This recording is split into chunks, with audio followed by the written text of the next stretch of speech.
sou Amanda Rubac Bonfim, eu tenho 29 anos. Eu trabalho com tarô, com reiki, ministro cursos de tarô e de reiki, mas a minha formação ela abarca várias psicoterapias, terapias energéticas. Começou com tarô, mas hoje eu também atendo com ferramentas de barra de axis, sou uma terapeuta akáshica, então faço imersões aos registros akáshicos. Eu estudo psicologia analítica, sou pós-graduando em psicologia analítica, então isso também permeia os meus atendimentos, os meus cursos. E trabalho com essa abordagem holística do ser, né, com esse entendimento do ser humano como um ser integrado. Então a gente olha para as emoções junto com os aspectos no corpo, né? A gente olha para os desafios nas relações junto com os desafios da nossa relação com a gente mesmo. Tudo está muito conectado. Eu nasci em Governador Valadares só que dessa primeira parte da infância, assim, eu tenho memórias, mas eu tenho mais memórias de estar viajando, de estar mudando. Meu pai trabalha em banco, então desde os meus 5 anos de idade a gente começou a mudar, assim. E dos meus 5 até os 11 anos eu morei numas 5, 6 cidades, assim.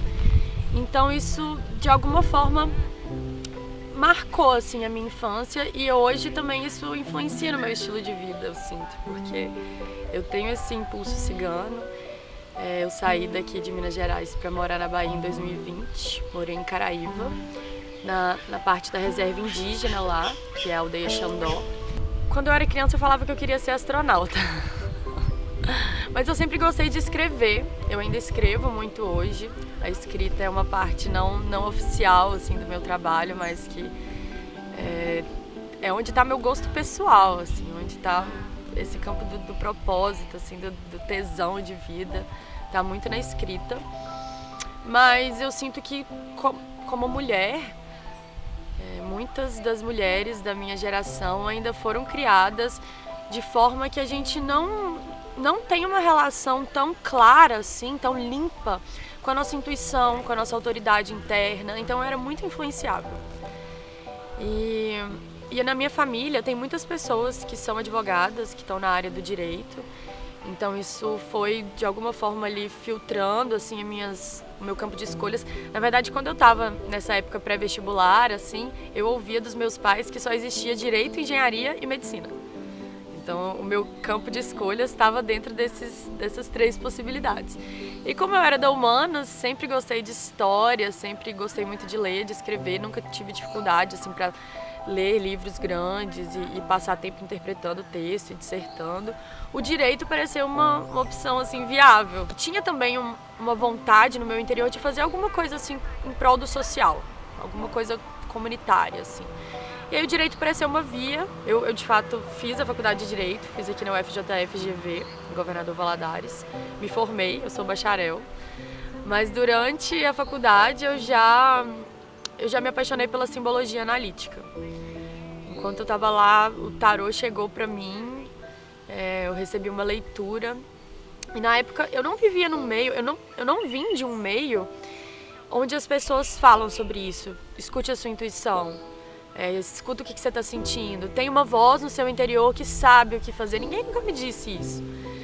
Então, para mim, a primeira experiência com o tarô assim, foi muito forte, porque foi a primeira vez que eu vi manifestado em símbolos, né, expressos de forma física, visual, assim, a confirmação de insights, de conversas, de intuições que eu recebia do meu próprio interior, assim. E isso foi muito forte, assim, me marcou muito. Acho que foi no dia seguinte que eu comprei meu primeiro tarô e comecei a estudar. Então, a coisa foi meio que me atropelando, assim, sabe? Eu não tinha pensado em seguir carreira nisso, mas ao mesmo tempo a coisa foi inevitável, assim, sabe? Ela me atravessou de uma forma que eu vi que só podia ser aquilo, que eu nunca tinha sentido tanta motivação, tanta paixão em estudar algo. Tanto que na faculdade de Direito eu me sentia meio que desperdiçada, assim, sabe? Porque eu não tinha muito interesse nas aulas, ia empurrando meio com a barriga ali, formei, mas, sabe, sem aquela sensação, assim, de ter feito grandes coisas com a minha faculdade. E foi mais um período para eu viajar, para eu me conhecer, para eu me conectar com a minha espiritualidade, que firmou as bases que me levaram depois para a Bahia e para toda essa jornada. O tarô é uma ferramenta para a gente encontrar novas direções internas. Como se a nossa psique, a nossa mente, a nossa caixinha aqui de pensamentos, ela tem o costume de seguir uma trilha que ela já está aberta. Só que essa trilha, ela foi aberta pelos nossos ancestrais, ela foi aberta pela nossa cultura. É como se fosse uma forma de agir, né? Um jeito que é normal de existir, um jeito que é imposto, né? Porque a partir desse jeito imposto, se eu fosse seguir ele, eu não estaria nem fazendo o meu propósito hoje, né? Não estaria nem conectada com o meu sonho hoje. Então, o tarô, ele te mostra saídas para além dessa trilha que já está aberta. Como se fosse uma ferramenta, um facão, sei lá, uma ferramenta segura para você abrir caminhos do seu inconsciente. Então, para além dessa trilha aberta, tem outras trilhas ali que elas ainda não estão exploradas, né? E a gente entra em contato com essas trilhas quando a gente se vê em novos personagens, que são os arquétipos. Então, o tarô, ele te coloca em contato com essas imagens, essas personas que tem na sua cabeça aí, e que às vezes você não se identifica com elas, às vezes você não usa, às vezes você não estimula essas formas de ser e de existir, porque você aprendeu que você tinha que ser de um jeito. E aí o que a gente faz é desmontar assim, esse jeito único, rígido, fechado de existir e começar a encontrar saídas para ser mais de quem a gente é mesmo. Então o tarô é uma ferramenta de realinhamento psíquico, assim. Mas hoje eu trabalho com várias outras terapias também, então todo o meu trabalho, ele é focado no sentido de promover um encontro mais profundo consigo, mais verdadeiro, mais honesto. Então eu não vou dizer, você vai ganhar na loteria amanhã, mas se você quer crescer profissionalmente, eu vou te falar, olha, existe um campo aqui, uma área que tem uma preguiça, uma procrastinação, isso está ligado a uma emoção tal, a um medo de prosperar. Esse medo vem de uma conexão aqui com a mãe, com o pai. Então a gente vê essas teias, né? Os caminhos que a gente já foi criando ali que geram padrões repetitivos. E quando a gente enxerga esses caminhos, a gente tem a oportunidade também de fazer novos caminhos, né? Então se quando eu tô com medo de agir, de crescer, por exemplo, eu travo e me escondo, né? O que tá nesse medo? O que tá oculto nesse medo? Então que tipo de nutrição eu preciso me oferecer, de estímulo, para eu me sentir mais confiante, para eu não travar nesse momento e poder fazer aquilo que às vezes eu sinto medo, mas não percebo e só evito. Então, são muitas situações assim que às vezes a gente tá só no automático, né? E aí o tarô ajuda a gente a enxergar essa desautomatização. É como se ele te desse um espaço de reflexão, assim, entre você e a coisa, um olhar distanciado. E aí você vê, olha, eu não sou só esse personagem, né? Se eu tô observando esse personagem, eu posso ser outros também.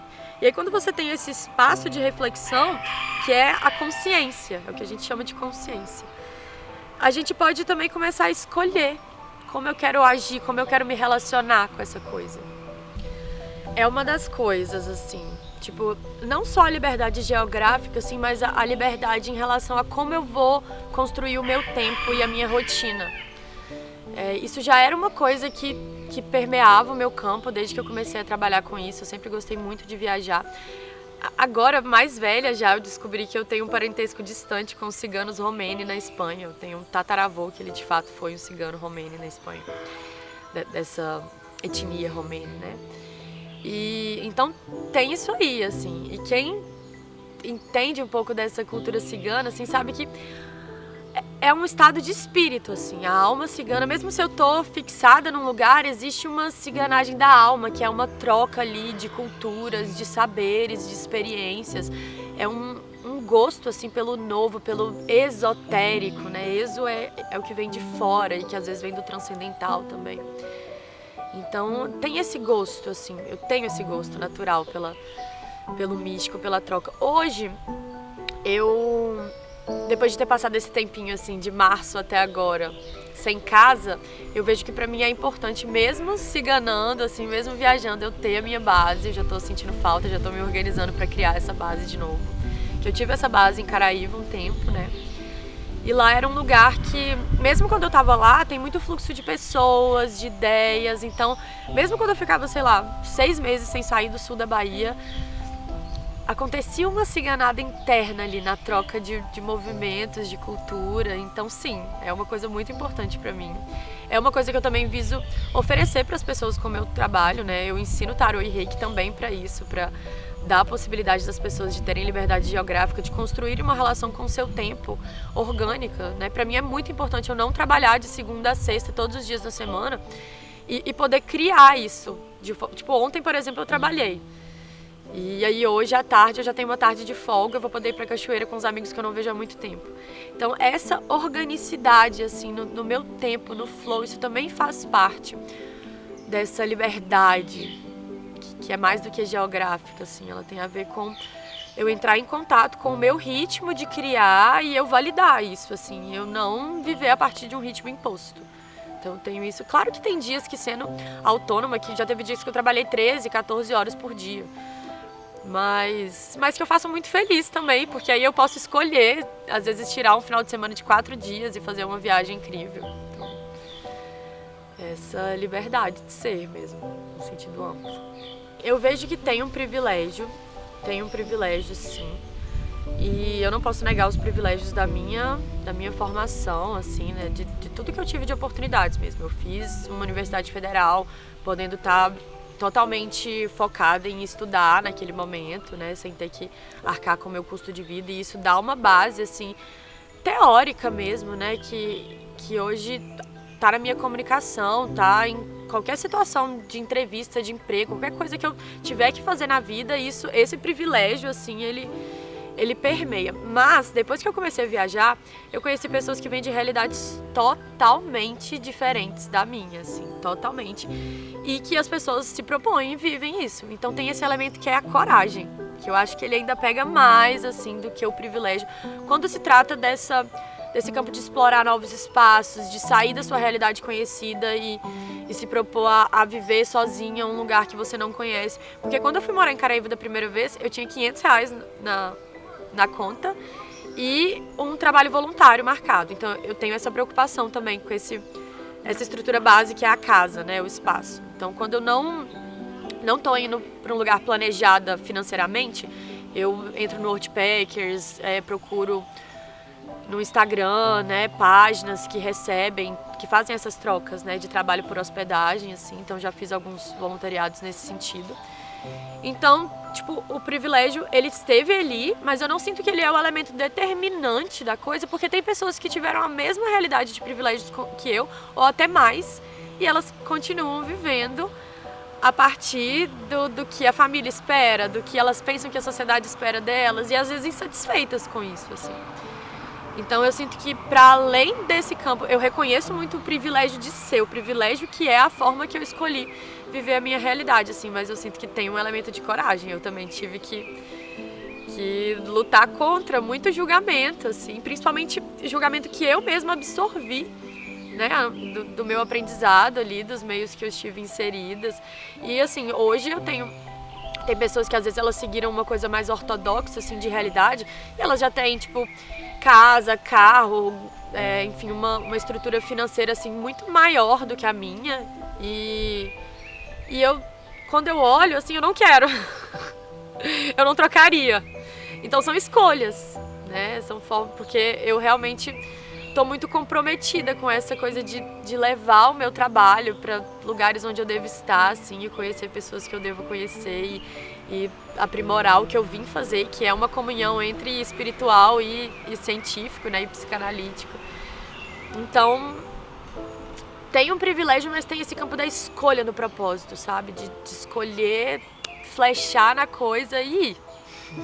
Eu sinto que tem curiosidade. A curiosidade às vezes vem com um certo julgamento, um preconceito, né? Um conceito estabelecido antes de conhecer a coisa em si.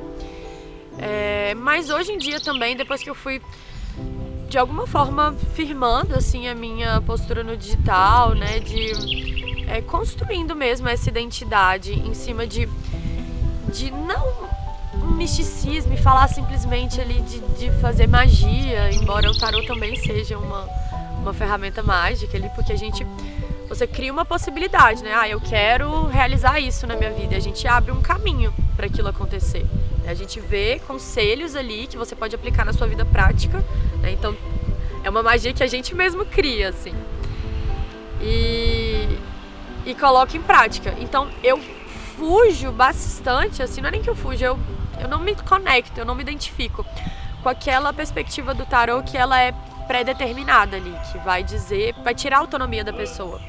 Na verdade, meu trabalho é de conduzir para ter mais autonomia. Então, hoje, as pessoas que já me acompanham há mais tempo, assim, e que chegam de cara na minha página, elas também já percebem essa energia, né? Esse flow, assim, onde eu tô sempre transmitindo chaves e fazendo com que as pessoas reflitam e se apropriem da sua capacidade de transformar coisas. Então, isso já gera mais confiança, mais conexão ali. Mas, ao mesmo tempo, tem as pessoas que têm a cabeça fechada e elas sempre vão, de alguma forma, duvidar. E aí, eu entendi também que não tá no meu papel, para quem não tá minimamente interessado, eu ficar comprovando alguma coisa. Isso já me incomodou, assim, no primeiro momento, quando eu comecei, né? Saber que existem essas pessoas que julgam como se fosse charlatanismo, ou como se fosse até uma coisa espiritualmente ruim, né? Tem essa crença também. Mas hoje em dia eu entendo que é o processo delas também. E aí, quando alguma dessas pessoas chega por acaso no meu campo, se elas estão dispostas a ouvir, eu vou falar exatamente o que eu tô falando aqui agora, né? Sobre essa nossa possibilidade de se enxergar em outras perspectivas quando a gente tem informação para isso, quando a gente tem bagagem para isso. Mas quem quiser ficar com os olhos fechados vai continuar. É a gente que se coloca os próprios véus. E tem pessoas que o que sustenta a realidade delas é o véu. Então elas não dão nem conta de existir se você tirar aquilo delas. E aí eu não vou causar esse sofrimento em ninguém. Chegava às vezes umas pessoas no Tarô.consciência perguntando se eu fazia amarração, se eu tinha como trazer o ex de volta. E aí naquela época eu tinha mais paciência, assim, de explicar e tal. Aí hoje em dia eu só mando um post meu que já explica o que eu faço. Ali, clarinho. O que eu faço e o que eu não faço. Aí eu espero ter comprado uma casinha no mato, uma terrinha, que não precisa ser necessariamente a minha casa de todo dia, mas tá edificando esse lugar, né, co-criando. Gostaria de ter pessoas, manas, colaborando nessa ideia comigo, construindo essa comunidade, assim, de autoconhecimento, de cura, de imersão na natureza, ou simplesmente de viver. Então, eu sonho em morar numa comunidade, mas eu sonho que isso seja construído, co-criado, assim, sabe, por pessoas que estão aí na minha teia, na minha família astral. Já tem essa conversa rolando entre nós. E ao mesmo tempo de continuar tendo essa flexibilidade, assim, pra viajar, né? Então, se um dia eu for mãe ou tiver uma relação, assim, mais dia a dia ali, rotineira, né? Que isso também esteja envolvido no meu propósito de viajar e de levar os símbolos, as narrativas do inconsciente a outros campos, assim.